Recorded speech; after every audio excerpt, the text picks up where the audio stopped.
Karunapuram church ఇది. Catholic church. ఏసియాలోనే అతిపెద్ద చర్చ్ అని అంటున్నారు. ఇది చూడ్డానికి ఎలా ఉంటుందంటే చాలా విశాలంగా ఒక స్టేడియం లాగా అనిపిస్తుంది. ఇలా రౌండ్గా చుట్టూ మధ్యలో ఖాళీ ప్లేస్ చుట్టూ ఇట్లా రౌండ్గా గ్యాలరీ లాగా అది చూడ్డానికి ఉంటుంది. మొత్తం ఒక ఫస్ట్ ఫ్లోర్ ఉంటుంది బాల్కనీ.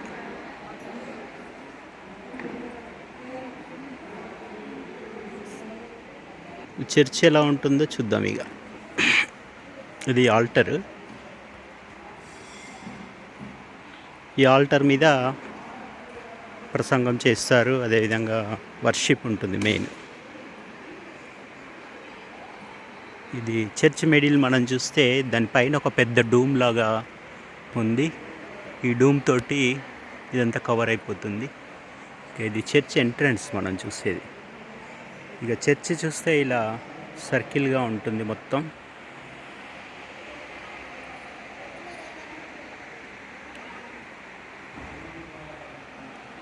దానిపైన బాల్కనీ ఉంటుంది.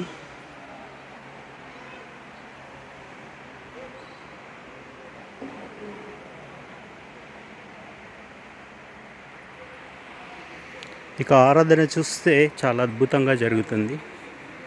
వర్షిప్ చాలా, అసలు చర్చ్ ఎంత అద్భుతంగా ఉంటుందో వర్షిప్ కూడా, ప్రైజ్ అండ్ వర్షిప్ కూడా స్తుతి గానాలతో దేవుణ్ణి చాలా గణపరుస్తూ ఆరాధిస్తూ ఉంటారు. ఇక్కడ చాలా ప్లెజెంట్ మైండ్ మనకి ఇక్కడికి రాగానే ఒక ప్రత్యేకమైనటువంటి ఆ ఫీలింగ్ అనేటువంటిది వస్తూ ఉంటుంది.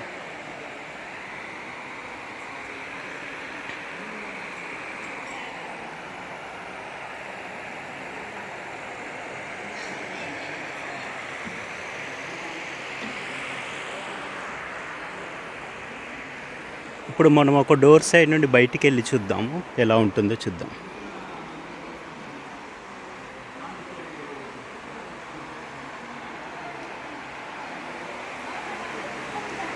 ఇది ఆర్కెస్ట్రా వాళ్ళది, music and orchestra sound system. Doors కూడా చాలా అద్భుతంగా క్రాఫ్ట్ వర్క్ చేశారు. ఒక్కొక్క డోర్ చూస్తే చాలా మందంగా, చాలా వెడల్పుగా, చాలా ఎత్తుగా అద్భుతంగా ఉంటుంది.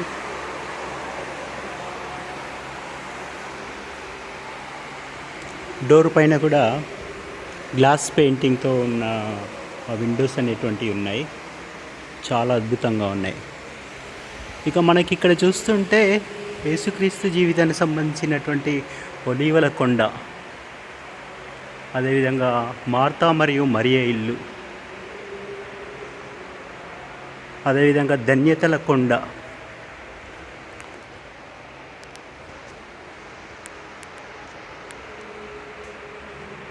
దాని తర్వాత 5 రొట్టెలు 2 చేపలు 5,000 మందికి పంచిన స్థలము. ఇలా ఒక్కొక్కటి అక్కడ మనకు కనబడుతూ ఉంటుంది. ఇది పెద్ద టవర్ ఉంది ఒక సైడ్. టవర్ మీద ఒక దేవదూత బూరలుదుతూ దేవుని స్తుతిస్తున్నట్టుగా ఉంది. అదేవిధంగా గలిలియ సముద్రము, తర్వాత కపెర్నహూము సమాజ మందిరము, చాలా అద్భుతంగా, చాలా ఎత్తుగా ఉంటుంది. అదేవిధంగా యేసు రూపాంతరం పొందిన తాబోరు కొండ. యేసుక్రీస్తు శిష్యుల్ని తీసుకొని వెళ్ళి, యోహాన్ని పేతుర్ని తీసుకొని వెళ్ళి కొండ మీదకి ఎక్కినప్పుడు రూపాంతరం చెందుతాడు. అప్పుడు ఏలియా అదేవిధంగా మోషే 2 ప్రవక్తలతో మాట్లాడడాన్ని మనం చూస్తాం కదా. అది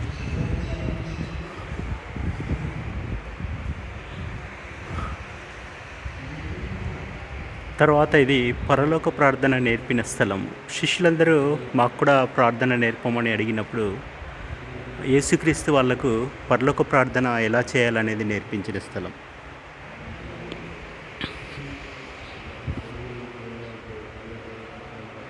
ఇది ఇంకొక గుమ్మం.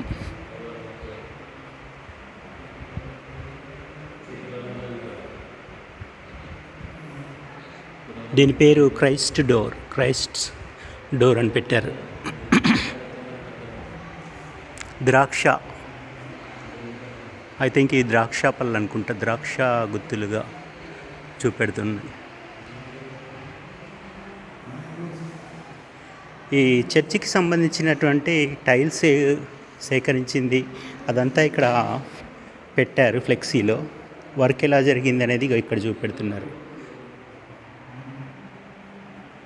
చర్చ్ టైల్స్ డిజైనింగ్ కానీ, అదేవిధంగా ఇక్కడ రాయి పని కానీ, అదేవిధంగా ఈ వర్క్ అంతా ఎలా జరిగింది అనేది ఇక్కడ అప్పుడు తీసిన ఫొటోస్ ఇక్కడ పెట్టారు ఎంట్రన్స్లో, లెఫ్ట్ సైడ్ డోర్లో. అదేవిధంగా ఇటు సైడ్ చూస్తే డూమ్ మెటీరియల్ని ఎలా వాళ్ళు సిద్ధపరిచారు, డూమ్ డిజైన్ కొరకు చర్చించడము, ఆ డూమ్ యొక్క డిజైన్ ఎలా పెట్టారు డూమ్ని అనేటువంటిది వాళ్ళు డిజైన్ చేసిన ఫోటో కూడా ఇక్కడ ఉంది. ఈ డిజైన్ చేసిన వ్యక్తులు వీళ్ళిద్దరు, ఈ మేడం, ఓకేనా. ఈ డిజైన్ సిఎస్టీ కవర్స్ వాళ్ళు అక్కడ డిజైన్ చేసి దీన్ని వీటిని ఎలాగా రీబిల్డ్ చేశారు, ఎలాగ అరేంజ్ చేశారు అనేది ఇందులో మనకు కనబడుతుంది. పైనుండి ఈ డూమ్ నిర్మాణం ఎలా ఉంది, సైడ్ నుండి ఎలా ఉంది డూమ్ నిర్మాణం, ఇవన్నీ పిక్చర్స్ ఉన్నాయి ఇక్కడ. రైట్, మనం ఇంకా వెళ్తూ ఉంటే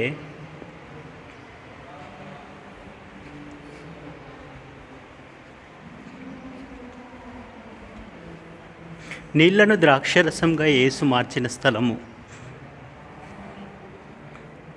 కానానులో పెళ్లి విందుకి వెళ్ళినప్పుడు యేసుక్రీస్తు ఒక అద్భుతాన్ని, మొదటిసారిగా అద్భుతాన్ని చేస్తాడు. నీళ్లను ద్రాక్షరసంగా చేసినటువంటి స్థలం ఇది. అదేవిధంగా శోధన స్థలం. యేసుక్రీస్తు 40 రోజులు ఉపవాసం ఉన్నప్పుడు, శోధించబడినప్పుడు సాతానుతో శోధించబడతాడు. 3 సార్లు శోధించబడతాడు. ఆ స్థలం, ఆ కొండ ఇక్కడ ఫోటో ఇచ్చాడు.